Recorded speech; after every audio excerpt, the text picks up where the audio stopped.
Niyata karon sa ikaduhang edisyon sa Itanungo kay Chito ang among program, no? Niyata karon dinhi sa Drip and Deep Cafe.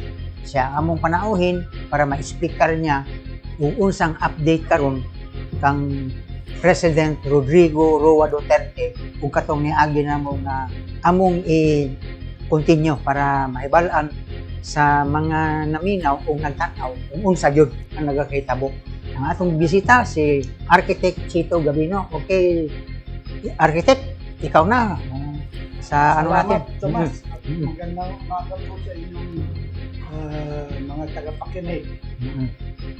Ang una po namin, unang session namin, ang napag-usapan namin ay yung tungkol sa kaso na ni former President Digong. Yung napunta sa Hague.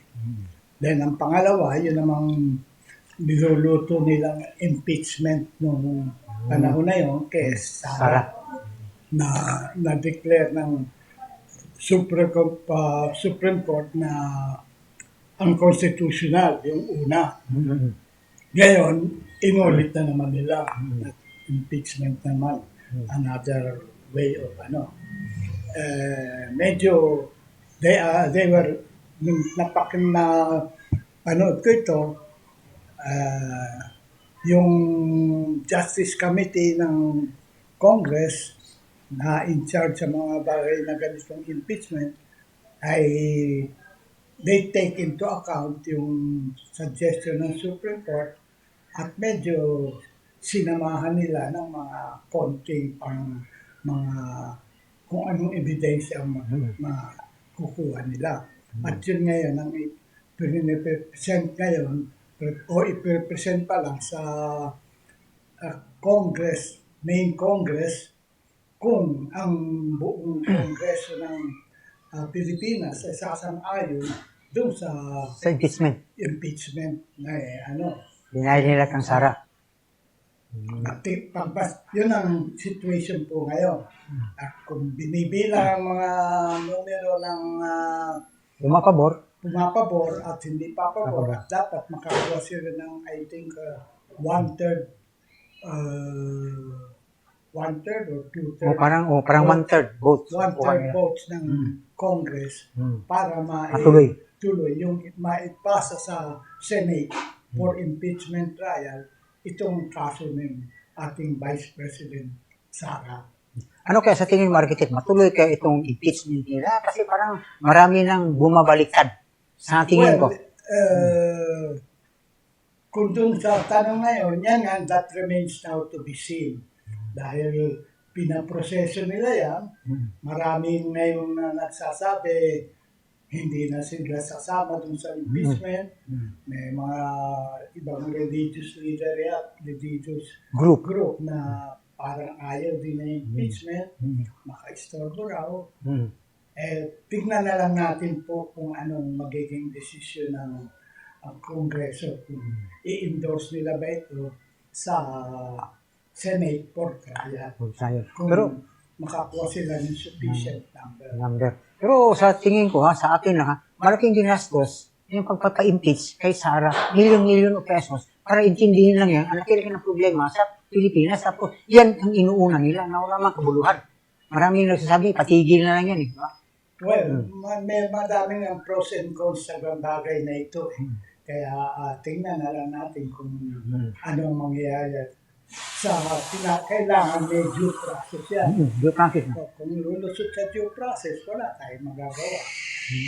Pero kung hindi walang due process, talagang will be unconstitutional. So tingnan na lang natin yan ang talagang, that's what politics is all about, numbers. So magbibilangan tayo. Natin yan. So, tayo mga taga-Davao naman, siyempre, ang avoidable na talagang kababayan natin si Sara, talagang Mindanao, talagang undoubtedly, Sara sila. Pero ako sa nakita ko kasi ngayon, kahit ano-ano na lang, ang binabato kay Sara, kay VP Sara, Zibirman Duterte, kahit ano ang nabila kasama na pamilya niya ngayon. Pero walang kabuluhan ng ginawa nila ba? Gumagastos ang gobyerno para intindihin lang yan. Pero bakit takot sila sa mga Duterte? Ha? Well, no problem about it na asa sa politics talagang Oo. may ganyan labanan. Oo. Mayroong yung mga probable na lalo na nag-announce si Sara. VP Sara na Tatakbo. siyempre, yung mga ibang partido, lalo na administrasyon, medyo nasyak-syak din sila sa bagay na yan. Nataranta sila nga. Nataranta sila. Pero tingnan lang natin ang ano yan. Pero, Palagay ko naman, pinag-aaralan ko yan. Palagay ko, it will be a three-corner fight pagdating sa 2028. Magpipild ang PDP laban kay Sara. Ang Liberal Party naman, either Leni Robredo, former Vice President Robredo, o si Bam Aquino. Yan. And then, yung pangatlo, yung sa most probably, mga grupo naman ng administrasyon, ang medyo pumuputok ng husto sa grupo ay yung si Senator Rapi Tulfo. May mga survey na silang ginagawa doon. Yung huling nadinig ko, Sara versus Rapi, mukhang tie daw. sabi nila. Yan ang survey. sabi sa survey. Pero pwede rin naman dahil undoubtedly talagang popular rin yun si mga Tulfo brothers dahil yung kanilang programa din na mga nasa media ng mga tulong dito, tulong sa kaliwa, tulong sa kanan. Kaliwa kanan tulong. Kaya mataas din ang rating ni Rapi Tulfo. Pero kung sa ganun lang ba siya? In politics, sabi ko nga, huwag kang mag-overconfident dito. Kailangan ako pagdating sa politika, parating running scared. Bahala na kung malaking diferensya. Basta bigay lahat. Hindi pwede yung kumpya-kumpya at hold mo yung mga dapat na gawin mo, hindi mo gagawin. Pero kung yan lang ang basihan ng mga butante na kakampi ni Rapi Tulfo yung pagtulong-tulong, ano lang man yun, compare to sa nagawa ni Vice President, kung yun lang ang basihan. Layo. Siyempre, pag tayo mga prosarang tatanungin, ganun ang ating sasabihin. Pero pag tanungin mo naman sila, yun kalaban, sila. Yun ang kanila rin. Kanila naman. So, kanya-kanyahan. Kaya mahirap. Ako ngayon sa tingin sinaya lang ang panahon na pagtulong niya, nakalimutan na niya flood control. Wala na sa usapan, di ba? Yun ang pinakamatindi. Alam mo naman dito sa Pilipinas, dinadivert nila. Almusal, tanghalian, hapunan, politika yun nga, pero nawala yung flood control na problema, yun ang pinakamalaki. tayo sa kaya sabi nga ni former Archbishop Oscar Cruz, politics in the Philippines at its practice is very harmful to our people. Yun ang kanyang Yun ang nasabi. Sa akin din pananaw, talagang importanteng re-reforma natin yung ating political system. Yun nga. At ang nakakabahala rin sa akin, bakit parang walang masyadong nag-a-analyze nitong problema natin sa totoo. Walang solusyon. Walang solusyon. Kaya nga, ang pinakamabigat na pumutok lately yung flood control issue. Flood control, wala. Mabigat yun. Pero wala ka man madinig kung paano ina-analyze ngayon yan. Yung actually, ang root is corruption. Corruption nga. Ang pinakamalaking problema ng Pilipinas po, sa aking pananaw, ay corruption. Corruption talaga ang number one na sa gobyerno at kasama na rin yung mga private sectors na nakikinabang. So, ano ang solusyon sa corruption sa Pilipinas? Yun nga, ang tanong natin. Yan ang tanong. Yan ang tanong. Ang problema, meron na tayong University of the Philippines, meron tayong Development Academy of the Philippines, Meron tayong mga mahuhusay na educational institution, Ateneo, LaSalle, Oo. meron sila lahat na public administration courses dyan. Hmm. Pero bakit wala tayong nadidinig? Saan sila? Wala man. Kung anong solution dito Oo, sa bagay? What is the solution of our present predicaments in the country? Wala. Ano ba ito? Ang daming Kaya problema. sa dami ng Pilipinong mga bright at wala namang ginagawa, ako po sinubukan kong Gawin. analyze. I-analyze mo. At meron po akong isang prescription sa solution sa ating problema sa bansa. Ano po yun? Malaking problema sa bansa. Ito po yung isinulat ko. Yan. Peaceful Cultural Revolution. Yun ang magandang Yan ang dapat pag-aralan ng mga nagsasabing bright boys sila kung ano itong solusyon natin ito sa aking pananaw, the most meaningful and lasting solution sa Philippine predicaments.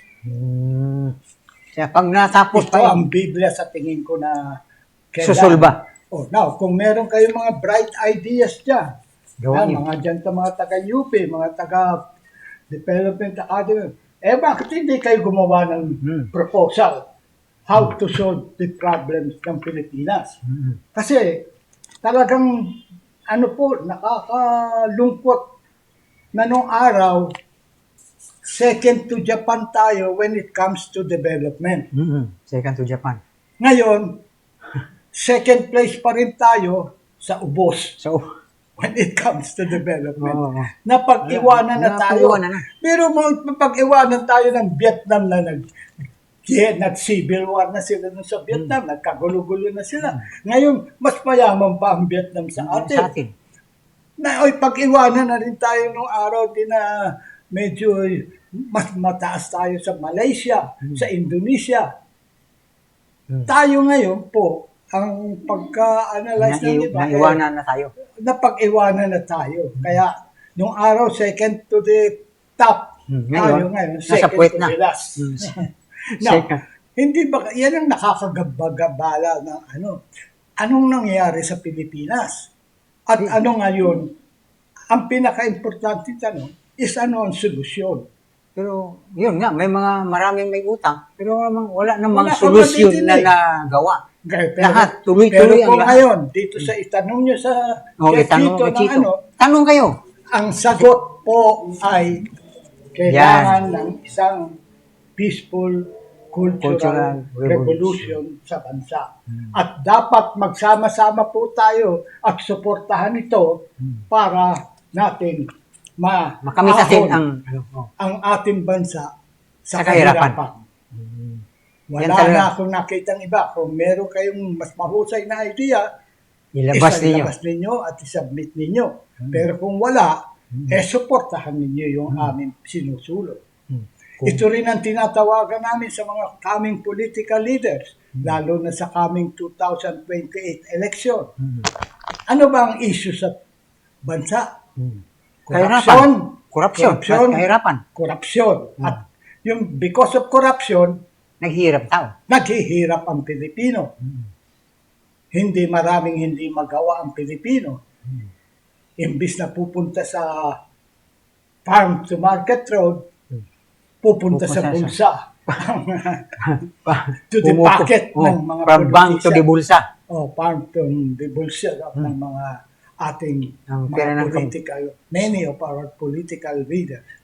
At yun po din ang masasabi ko, sa aking pagka-aaral yan, most of our political leaders are self-serving. Self-serving. So, sila Yung sariling, wala sila ng pagmamahal sa ating tao bayan. at sa ating bansa. Bayan. Nawala na po yun.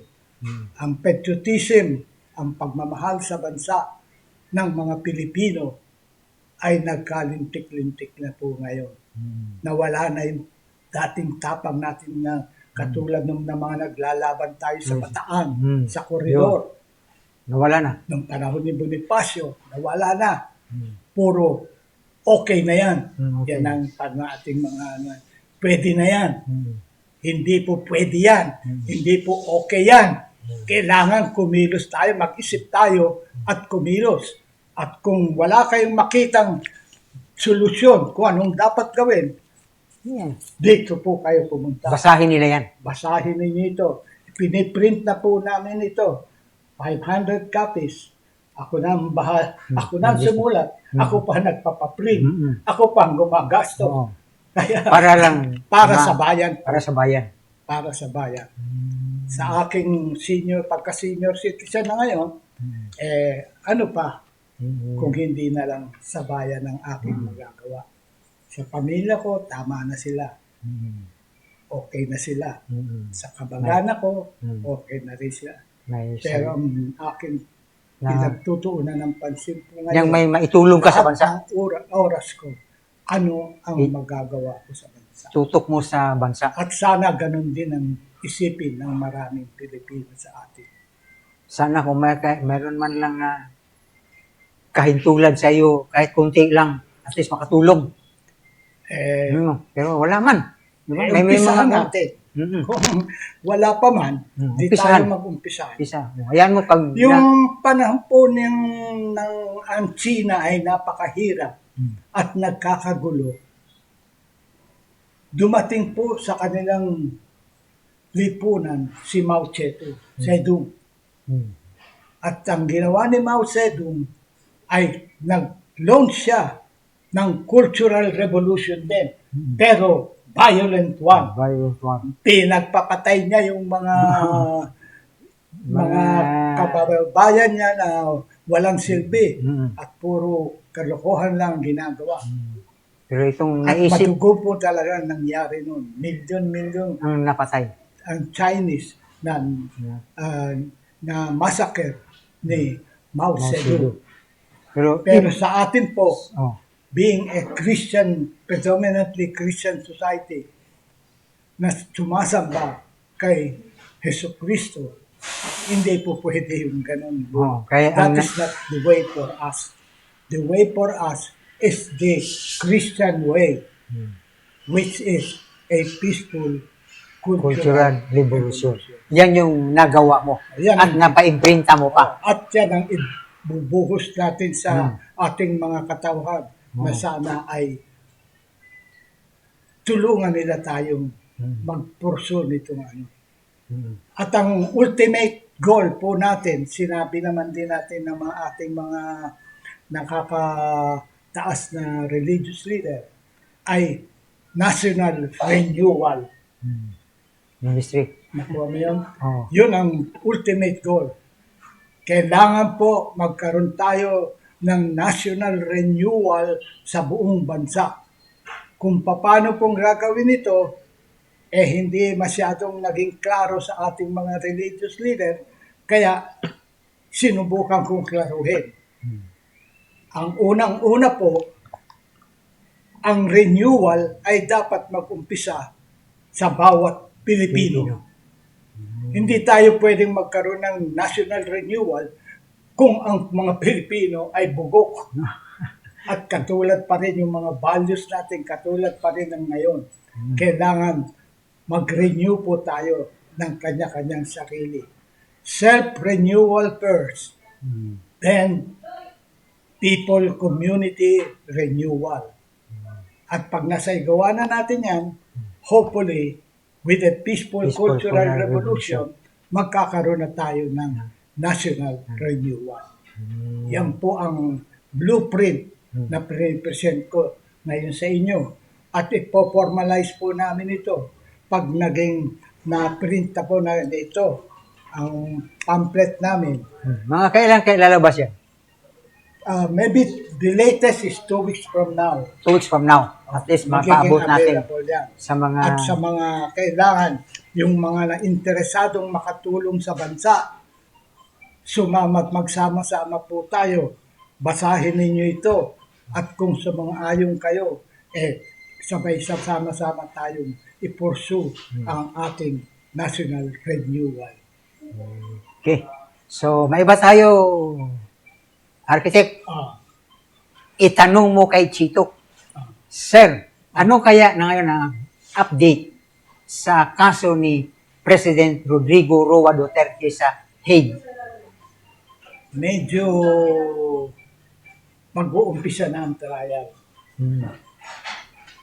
At dyan ngayon makikita, magprepresenter na ng kanya-kanyang ebidensya, yung pros and cons. At dun na makikita ngayon ang hopefully ang tunay na magiging desisyon. Kasi sa tingin ko, architect, ito si President Rodrigo Roa Duterte, wala pang nakapile na kaso, pero nasa loob siya ng Hague. Dapat sana, wala siya, no? Wala siya sa loob. So, wala pang na-file, hindi pa nga siya,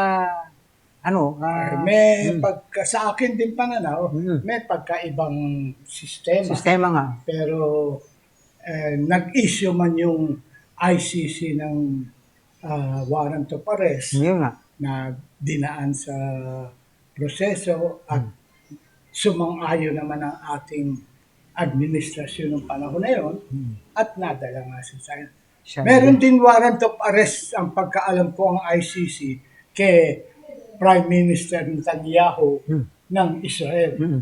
At meron din silang isang warrant of arrest para kay Vladimir Putin. ng Russia. Pero bakit Ang problema is hindi nila magalaw? yung bansa nila pinoproteksahan, ang Ruso bansa pinoproteksahan, na gobyerno pinoprotektahan si Putin. Saka Si si Netanyahu. Netanyahu pinoprotektahan Din ng ng mga Israelis government. Dito sa atin, Dito sa atin, sinubo man si Presidente Rodrigo Roa Duterte sa and The Hague? nagka-problema ang dating United daw na nag-push nitong last election, nagkaroon sila ng split ngayon. At madaling sabihin na sumang-ayon ang ating national government na madala si Ro. Sa atin, hindi minasa na gumagalaw man natin ang natin dito, ang batas sa Pilipinas, di ba? Well, Gumagalaw. yan ang isang issue nga na inaano to, na dahil walang papile ng kaso rito, walang kaya yung mga ibang victims doon nagtakbuhan sa international court. Pero parang yung mga victims, sa tingin ko parang wala mang alam dyan sa international court na yan. Kung wala isang tao na nag-iinganyo sa mga taong yan. Meron yung mga abogado nila, kanya-kanyang abogado. Yung sigurado mga nag-suggest dyan na Ganun gawin. excuse me, na ganun ang gawin. At sama lang. Magka-problema kasi nga ang dalawang grupo natin, ang Duterte Group at ang Administration Group, at yun. Sa tingin ko, sumang-ayon talaga ang national government. Kaya na-implement yun. Sinubo Kaya nila. nandun si Dico ngayon sa Hague. Sa Hague. Sinubo ng Philippine government si President Rodrigo Duterte sa Hague. Sinubo nila. Ang Russian gobyerno ayaw isuko si Putin. At saka si Israel ayaw isuko si Netanyahu. Dito lang sa atin ang isinuko. So, malaki siguro natanggap ng taga-ICC siguro. Well, may mga akusasyon na gano'n, pero wala naman tayong Ebidensya. Kailangan talaga yun. Pag mayroon tayong accusation na gano'n, it must be supported by evidence para maging Totoo. kapani-paniwala. Kung hindi, kanya-kanya haka-haka lang. istorya. Pero kasi ngayon, sa lahat, pag makinig ko sa radio, nasawa na ako sa pagkinig ng mga radio, ang balita, lahat hinahampas sa mga Duterte. Takot na sila sa mga Duterte. Sa totoo, bakit takot sila? Well, kung titignan mo naman talaga, ang style ng leadership ng mga Duterte ay kasama na dun yun. Kasi may kanya-kanyang leadership style. Merong isa, ginagamit yung takot at pag-ibig. Meron naman isa, puro takot lang. Meron naman isa, puro pag-ibig naman.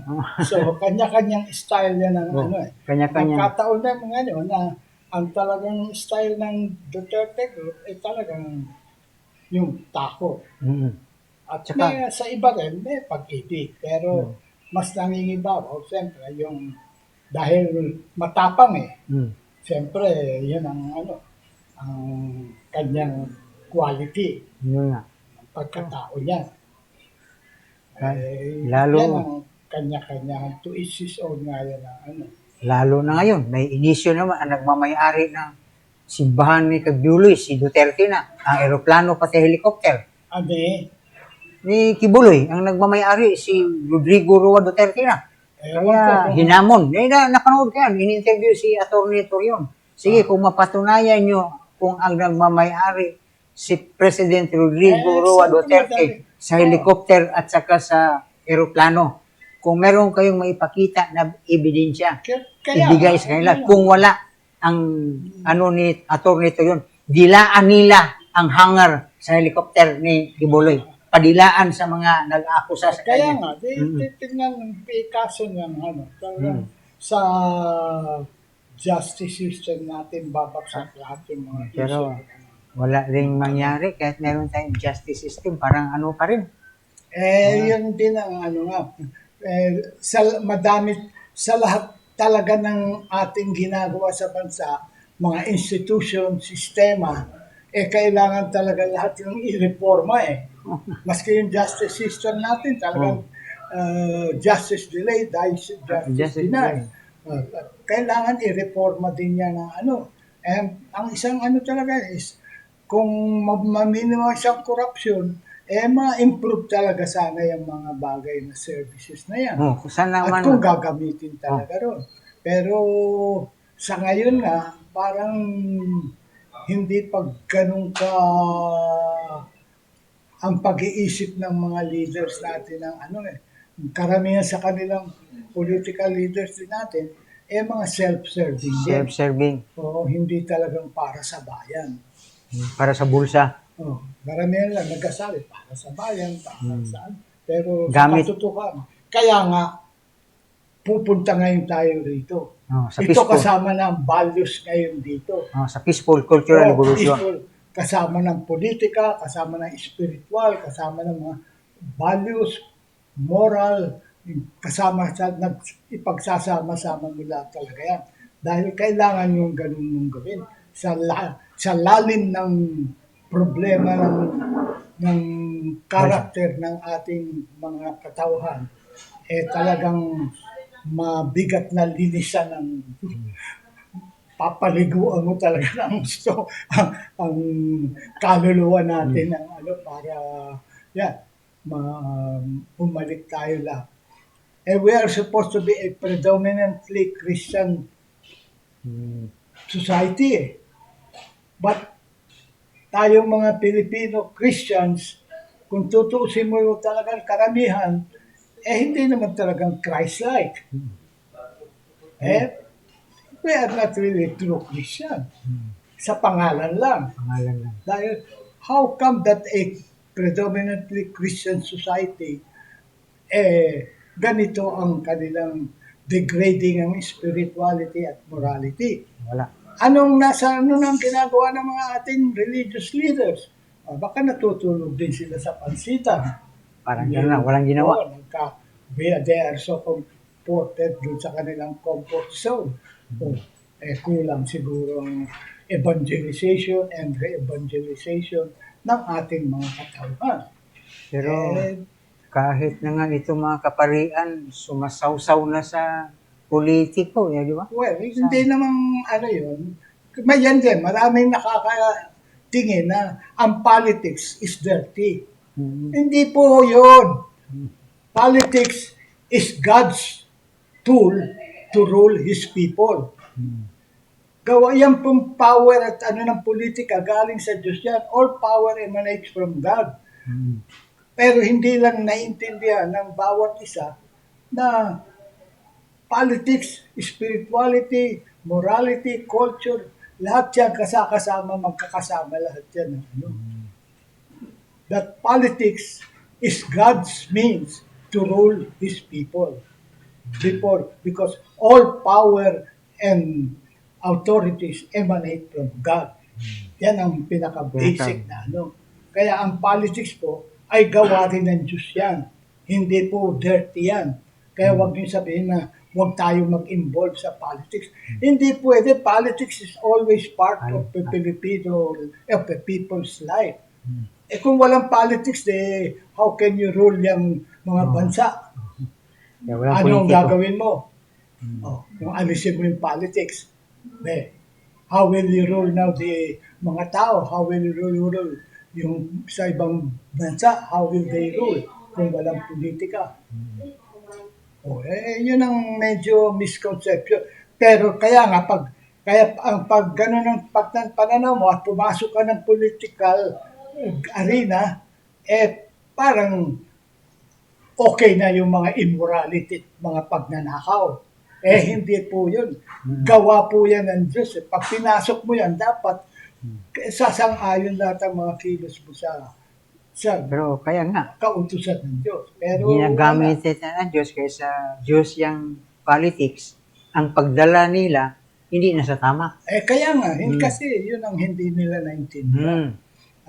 Kung pwede nating Lahat tayo dapat talagang sa religious leaders, ang ano dun is yung partisan politics. Pero yung political politics itself, talagang dapat titignan din nila na gumagana ng gusto according to the needs of the people. Pag iiwanan na lang nila din yan ganyan, yan ang wala nang mag-asikaso dyan. Nawawala na yung spirituality aspect ng politika. Yan ang nangyayari. So, sa Katulad ngayon, din ngayon, itong pinag-uusapan natin na ito, nasa ng spiritual aspect dito? Tanungin mo. saan? Wala. Kaya nakakalintik-lintik tayo, dapat lagyan natin ng spiritual analysis din yung ating mga buhay. Katulad nitong ganito. Yan nga. Ang isang masasabi ko ay halimbawa kay former President Bigo, meron siya kanyang paraan. Pero dapat titignan din niya na yung paraan niya ay sang-ayon sa paraan ng Diyos. Ano yun? Para mababalansin niya. Lalagyan niya ng political, ng spiritual aspect yung yung mga impeachment na mga corruption. Walang spiritual aspect yung kailangan niya kayo, mga na-involve kayo dyan sa politics, lagyan nyo ng spiritual aspect yung trabaho ninyo para hindi kayo mabawas-bawasan ng pagnanakaw ninyo. Makukonsensya kayo. Ang problema, ewan ko kung ano na yung mga konsensya ng mga pumasok na corrupt political leader sa bansa. May konsensya kaya May yan? konsensya pa ba? Parang wala na. Ang tinatawag na ngayon dyan, shared conscience. Shared consent. May tama ang utak. So, yan ang Mahirap ba? napakabigat po.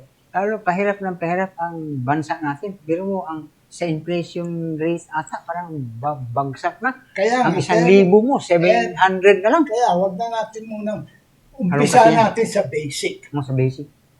Bumalik tayo rito sa ating peaceful cultural Cultural revolution. Hayaan mo. Unti-unti natin masusolbar yung problema natin na yan, biglaan. Unti-unti. Gradually. Pero kailangan mag-umpisa tayo ng tama. Paano tayo mag-uumpisa ng tama? Sa akin this is the only way na Para mag-uumpisa maitama. ng tama.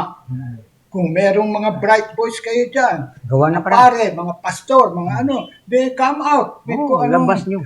ang sa tingin ninyo dapat gawin na tama.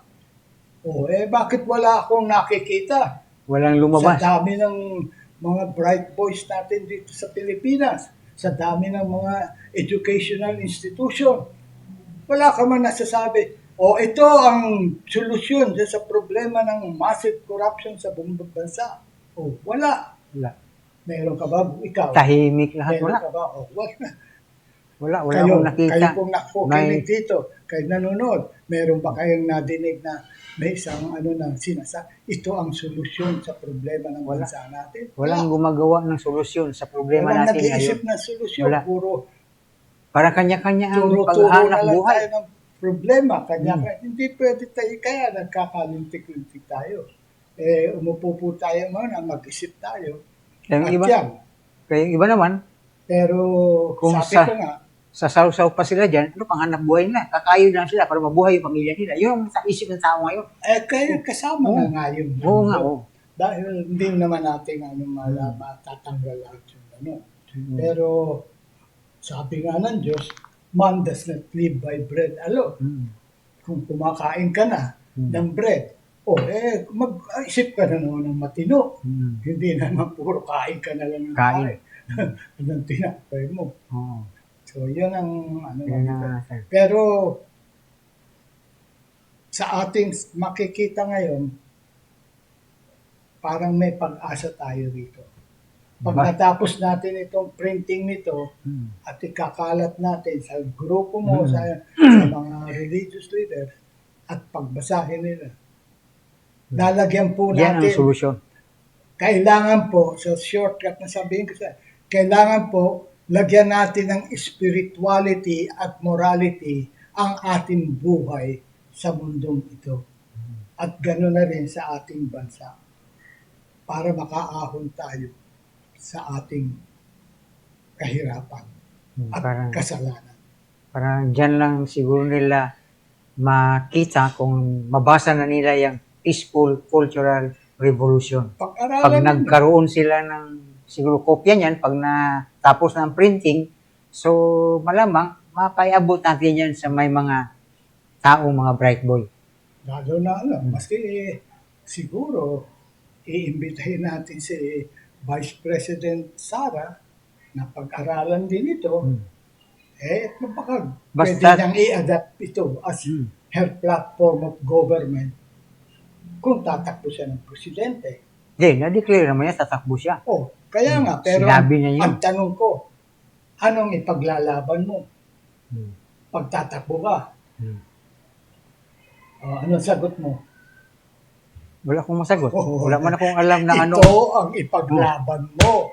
Yan nga. Pag Pero, tumakbo ka ng presidente, Hmm. ito ang plataforma ng panggobyerno na i-adapt mo kung ikaw hindi ka lang takbo lang tayo ng takbo, ng paikot-ikot lang. No. Para lang tayo dyan sa People's Park. Hmm. Takbo Namasyal. tayo, ikot. Jogging tayo. Ikot. Wala naman. Pagbalik mo, wala naman. Walang. Walang rason eh. So, kailangan, Punta mo sa isang political war, kailangan armado ka. Armado ka ng lahat Kung anong gusto mong. At saka yung mga pati, pero unang-una is, ano ang gusto mong mangyari? Ang atin pong gustong mangyari, sinasang-ayon na natin yung mga religious leaders na nagsabi, what we need is a national renewal.